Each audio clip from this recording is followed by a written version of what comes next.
Chapter 19, Time Out. Miss Zarves taught the class on the 19th story. There is no 19th story, and there is no Miss Zarves. You already know all that. But how do you explain the cow in her classroom? Miss Zarves drew a triangle on the blackboard. A triangle has 3 sides, she said, then pointed to each side. 1, 2, 3. She drew a square. A square has 4 sides. 1, 2, 3, 4. She walked around the cow to the other side of the board. She drew a pentagon, a hexagon, and a perfect heptagon.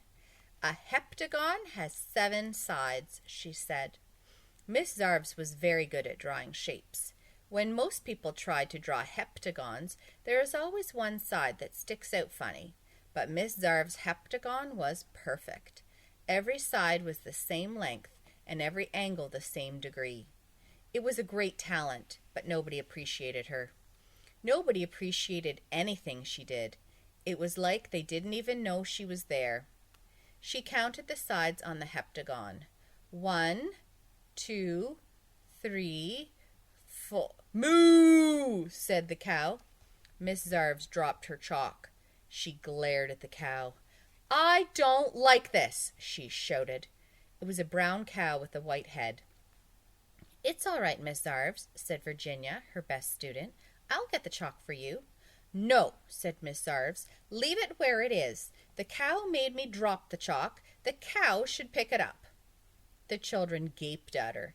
"I will not continue," said Miss Zarves, "until that cow picks up the piece of chalk and draws an octagon on the board." She folded her arms across her chest, stared at the cow, and waited. Ray raised his hand. "Yes, Ray," said Miss Zarves, arms still folded across her chest. Cows can't pick up chalk," said Ray. Miss Zarves sighed. "I know," she said, "and I can't teach with a cow in my classroom." No one had ever seen Miss Zarves so upset. She usually had such a pleasant disposition. "It's okay, Miss Zarves," said Virginia. "I don't mind the cow." "You get used to it after a while," said Ray. "What cow?" asked Nick. "Oh, that one? I forgot it was there." Miss Zarves smiled.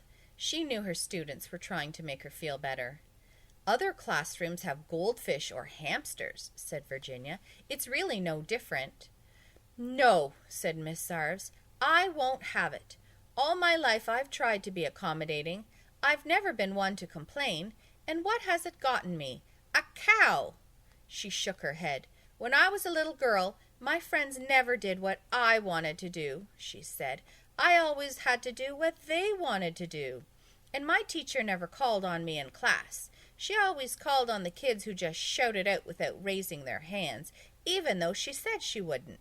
She'd say, 'I won't call on you if you don't raise your hand,' but then she always did anyway. But I was a good girl. I never shouted out. And she always did things alphabetically, so I was always last, as if there was any time for me at all. My parents were too busy for me. They were always dressing up and going to fancy parties. I had to tuck myself in at night and wish myself sweet dreams." She took a tissue out of her sleeve and wiped a tear from her eye. "Still, I always tried to keep a smile on my face. Well, not anymore. The days of walk all over Miss Zarves are finished." She threw open her classroom door. "The squeaky wheel gets the grease." "What are you going to do?" asked Virginia. "I'm going out there," said Miss Zarves, "and I'm not coming back until I get some grease." She stepped outside. She decided she'd go right to the top, so she headed down the stairs to the principal's office. Joy and Mauricio were coming up the stairs. Miss Zarves stepped in front of them. "What are you children doing out of class?" she asked. Neither girl answered her. "I asked you a question," said Miss Zarves. "I'm a teacher. That means you're supposed to listen to me." Joy and Mauricio walked right past her. Miss Zarves sighed, then continued down to Mr. Kidswatter's office. She took a deep breath to steady her nerves. She was about to knock, but changed her mind and just marched in. "Mr. Kidswatter, I want to talk to you." The principal was making a rubber band ball. "Do you hear me?" asked Miss Zarves. He opened his desk drawer and looked for some more rubber bands. "If you don't answer me right now," said Miss Zarves, "I'm walking out the door and never coming back." Mr. K pressed the buzzer on his phone. "Miss Knight, you need to order more rubber bands." "That's it," said Miss Zarves. "I'm leaving. Goodbye. I quit." She walked out of the school and took a deep breath of fresh air. "Please don't go, Miss Zarves," said a voice behind her. Startled, she turned around. "We need you," said a bald-headed man. He was standing between two other men. Both had black mustaches, and one carried a black attaché case. The bald man didn't have a mustache.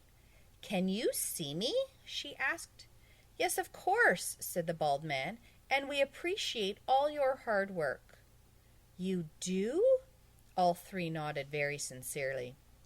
Miss Zarves was touched. "I've been teaching for 30 years, she said, "and nobody has ever said that before." "Well, it's not easy being a teacher," said the bald man. "I don't get any respect," said Miss Zarves. "People treat me like I'm a nobody." "It's not easy being a teacher," said the man with the attaché case. "You have to work long hours for very little money." "I've never gotten paid," said Miss Zarves, "and this is the first time in 30 years I've ever left the building."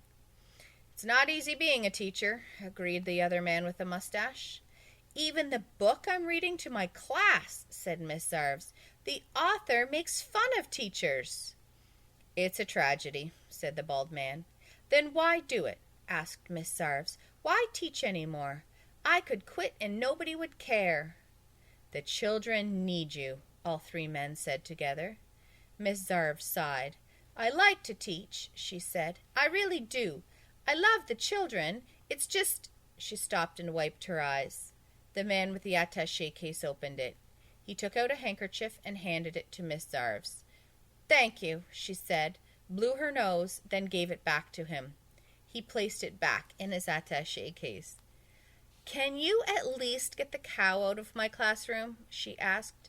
The bald man smiled. "I'll see what I can do," he said. Miss Zarves smiled as she slowly shook her head. Then she turned and walked back into the building.